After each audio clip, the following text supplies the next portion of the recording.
আসসালামু আলাইকুম রহমতুল্লাহি ওবরাকাতুহু আলহামদুলিল্লাহি ওয়াকাফা ওয়া সালামুন আলা ইবাদিহিল্লাযিনা ইসতাফা। প্রশংসা আল্লাহ তাআলার, যিনি আমাদের সকলকে সুস্থ রেখেছেন, ভালো রেখেছেন। প্যার হাজিরিন, আজকে আমি তাসমিয়া তথা বিসমিল্লাহ তারকিব তাহকিক নিয়ে হাজির হয়েছি, যেটা মাদ্রাসায় স্টুডেন্ট থেকে শুরু করে শিক্ষক শিক্ষার্থী সকলের জন্য মোস্ট ইম্পর্ট্যান্ট একটা লেসন।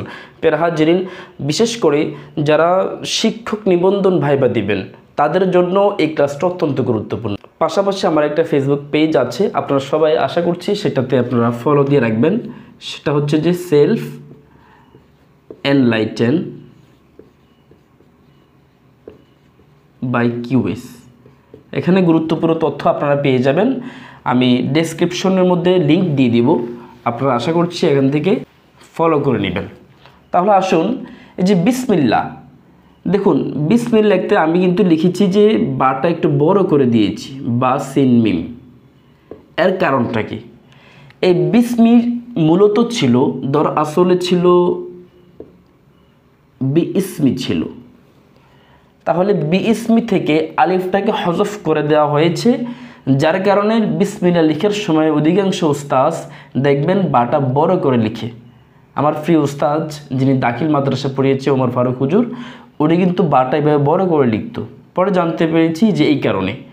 আলহামদুলিল্লাহ, দেখুন কোনো একটি লফজ তথা শব্দের মধ্য থেকে, শুরু থেকে শেষ থেকে, এই তিনটি জায়গা থেকে আলিফকে হজফ করা যায় 8টি কারণে। তোর মধ্যে অন্যতম হলো সেই শব্দটা যদি কাসিরুল ইস্তেমাল হয়, অর্থাৎ অত্যধিক ব্যবহৃত হওয়ার কারণে অনেক সময় আলিফটা হজফ হয়ে যায়। এই আলোচনাটা তাফসিরে কাশফের মধ্যে আসছে। প্যার হাজিরিন, দেখুন বিসমিল্লাহ আমরা প্রতিটা জায়গায় কিন্তু বিসমিল্লাহ ইউজ করি। এই জন্য যেহেতু কাসিরুল ইস্তেমাল, এই কাসিরুল ইস্তেমাল হওয়ার কারণে আমাদের আলিফটা কি হয়ে গেছে? পড়ে গেছে। আলহামদুলিল্লাহ, এই জন্য বি ইসমিকে আমরা বিসমি পড়ি। এবার আসুন লফজুন আল্লাহ। আল্লাহ শব্দের মধ্যে আল্লাহ মূলত ছিল ইলাহু। এই ইলাহু থেকে আসছে ইলাহু। বলে কীভাবে সম্ভব? আমরা জানি এই খারা জবর, দ্যাট মিনস খারা জবর দ্বারা বোঝায় যে একটা জবর থাকবে, পরে একটা আলিফ থাকবে। কোন একটা হরফের জবর থাকবে, পরে আলিফ থাকবে। এই দুইটা জিনিসকে আমরা খারা জবর রূপান্তর করতে পারি। এই জন্য আলিফটাকে হজফ করে জবর উপর আমরা খারা জবর দিয়ে দিয়েছি, ইলাহুন। এখন দেখুন, ইলাহুন দ্বারা সত্য মিথ্যা সকল প্রভুকে বোঝায়। এই জন্য এই ইলাহু এর পূর্বে একটা আলিফলাম যুক্ত করে দেওয়া হয়েছে। এই আলিফলামটাকে আলিফলাম তারিফি বলা হয়। নির্দিষ্ট করে দেওয়ার জন্য, মিথ্যা সকল প্রভুকে বাদ দেওয়ার জন্য আলিফলাম আনা হয়েছে। আর হামজাযুক্ত শব্দে যদি আলিফলাম যুক্ত হয়, তখন হামজাটা বিলুপ্ত হয়ে যায়। আর লাম দুইটা হওয়ার কারণে ওই লামটাকে তাসদিদ করা হয়েছে, এই জন্য আল্লাহু হয়েছে। আলহামদুলিল্লাহ, তার মানে বিসমিল্লাহ আমাদের হয়ে গেল। এটা আবার আর নাসু শব্দের অনুরূপ। এই নাস শব্দটা এসছে হামজা নুন আলিফ সিন। এখানে আমরা আলিফলাম যুক্ত করার কারণে হামজাটা পরে গিয়েছে, এই জন্য সেটা আর নাসে রূপান্তরিত হয়েছে। আলহামদুলিল্লাহ। এবার দেখুন আর রহমানির রহিম, উভয়টাই কিন্তু সিফত, আমরা তারকিবে বলি উভয়টাই সিফতের সিগা। দেখুন ফালানুন ওজনে রহমানুন, আবার ফাইলুনের ওজনে রহিমুন শব্দ আসছে। আমরা সবাই জানি যে রহিমা ইয়ারহামু, রহিমা ইয়ারহামু থেকে রহমান আসছে। দেখুন ডিকশনারিতে যখন আপনি চার্জ দিবেন, তখন দেখবেন যে রহিমুন শব্দের অর্থ হচ্ছে গর্ভাশয়। বলে এটার অর্থ কেন এমন? শুনলে আশ্চর্য হবেন। একজন সন্তান, একজন শিশু যখন মায়ের গর্ভে থাকে, তখন সে কিন্তু সেই মায়ের গর্ভের মধ্যে খুব সিকিউর থাকে, খুব নিরাপদে থাকে। আর রব্বুল আলামিন কিন্তু সেই মায়ের গর্ভের মধ্যে যতটুকু রক্ত প্রয়োজন, যতটুকু অক্সিজেন প্রয়োজন, যা যা প্রয়োজন, ঠিক সব কিছুই মায়ের গর্ভের মধ্যে পেয়ে থাকে। অনুরূপভাবে রব্বুল আলামিন উম্মতের জন্য এমন রহমত, এমন দয়ালু, তার যা কিছু প্রয়োজন রব্বুল আলামিন সব কিছু জানেন, সব কিছু মিটিয়ে দেন। প্রিয় হাজিরিন, এই জন্য রহিমুন শব্দের অর্থ হচ্ছে গর্ভাশয়। যা হোক, তার মানে রহিমা ইয়ারহামু থেকে রহিমুন আসছে, একটা হচ্ছে ফাআলানুনের ওজনে, দ্বিতীয় হচ্ছে ফাইলুনের ওজনে, উপরটা সিফাতে মুসাব্বাহের সিগা। আলহামদুলিল্লাহ। এখন আসুন আমরা একটা কায়দা জানি যে কাসরাতুল হুরুফ তাদুল্লু আলা কাসরাতিল মানা।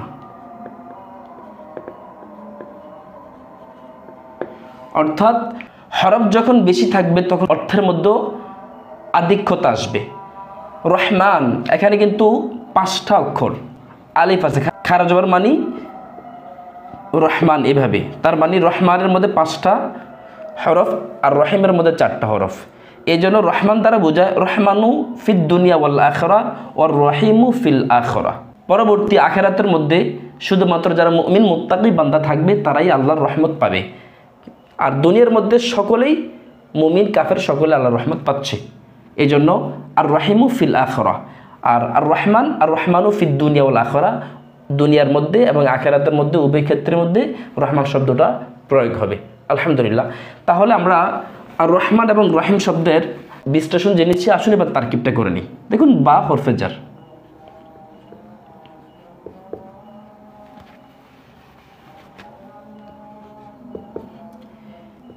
ইসিমটা হচ্ছে মুজাফ। কিভাবে? ইসমিল্লাহ, মানে আল্লাহর নামে। এটা মূলত ছিল ইসমুল্লাহ, কিন্তু বা হরফে জার আসার কারণে ইসিম জার দিয়েছে। মুজাফ, আল্লাহটা এখানে মুজাফিলেই হয় কিন্তু মাউসুফ, কিন্তু আমরা এখানে সরাসরি আল্লাহকে আমরা মাউসুফ ধরে নিব। আর রহমানকে সিফাত আউয়াল, রহিমকে সিফাত সানি, যেহেতু সিফাতে মুসাফির সিগা, আল্লাহর গুণ এগুলা। তাহলে দেখুন, সিফাত আউয়াল, সিফাত সানি এবং মাউসুফ মিলে মুজাফের মুজাফিলে, মুজাফ এবং মুজাফিলে মিলে হরফে জারের মাজরুর। আর আমরা জানি যে শুরুতে কিন্তু একটা কি আছে, ফেল আছে। এখন ফেলটা কেন আনে নাই? দেখুন, আমার রব্বুল আলামিন এমন প্রজ্ঞাময়, এই জন্যই তো সিফাত মুসাব্বাহ সিগাগুলো ইউজ করা হয়েছে। আল্লাহর নামে শুরু করা হচ্ছে, আল্লাহর নামটাই প্রথমে থাকবে। উনি কেমন দয়ালু, কেমন প্রজ্ঞাময়, কেমন বৈচিত্র্যের অধিকারী লিখনির মধ্যে। পের হাজরিন, বিসমিল্লাহর শুরুতে যদি আপনি দেন যে আসরাউ, আমি শুরু করছি, এটা হয়ে যাচ্ছে। বিসমিল্লাহর আগে যদি আপনি দেন আতলুবু, আমি অনুসন্ধান করছি আল্লাহর নামে, আমি লেখা শুরু করছি আল্লাহর নামে, আমি খাওয়া শুরু করছি আল্লাহর নামে। তার মানে বিসমিল্লাহর আগে আপনি যেই ভার্বটাই দেন, এখানে যে ভার্বটাই আপনি ইউজ করেন, ওই ভার্বটাই আপনার মিলে যাচ্ছে। এই জন্য মহান রব্বুল আলামিনের এটা হচ্ছে একটা কুদরত। এই জন্য শুরুতে ভার্ব নির্ধারণ করে দেওয়া হয় নাই। এই জন্য আমরা বিসমিল্লাহির রহমানির রহিম যখন পড়ি, তখন আমরা অটোমেটিক্যালি আমাদের অন্তরের মধ্যে নিয়ত যেরকম মুখে করা ফরজ নয়, অন্তরের বিষয়, অনুরূপভাবে যখন আমরা খাওয়া শুরু করব, তখন বিসমিল্লাহির রহমানির রহিম বলে আমরা খাওয়া শুরু করব। তার মানে বিসমিল্লাহির রহমানির রহিম যখন আমরা বলবো, তখন আমাদের কলবের মধ্যে ফুটে উঠবে যে খাওয়া শুরু করছি। যখন আমরা পড়া শুরু করব, তখন আমাদের অন্তরের মধ্যে ফুটে উঠবে আল্লাহর নাম কেন নিচ্ছি, যে আমরা পড়া শুরু করছি। ফের হাজিরিন, এই জন্য আল্লাহর নামে হচ্ছে আমাদের মূল মকসদ। আশা করছি আপনারা এর তারকিবটা বুঝে গিয়েছে। আর এখানে আরেকটা তারকিব হয়, আল্লাহকে মুবাদ্দালি মিনহু, তারপর এগুলাকে বদল আউয়াল বদলে সানি দৌড়ে, সেটাকে আবার ওইভাবেও তারকিব করা যায়। শুনুন, তার হরফে জার এবং মাজরুর মিলে মুতাআল্লাক। এবার মুতাআল্লাক এবং উজ্জ ফেলের সাথে ফেলকে আপনি আবদাউ ধরতে পারেন অথবা আসরাউ ধরতে পারেন। তাহলে ফেল ফাইল এবং মুতাআল্লাক মিলে জুমলায় ফেলিয়া হয়েছে। আলহামদুলিল্লাহ। আশা করছি আপনারা তারকিবটা বুঝতে পেরেছেন। আসসালামু আলাইকুম ওয়া রাহমাতুল্লাহ।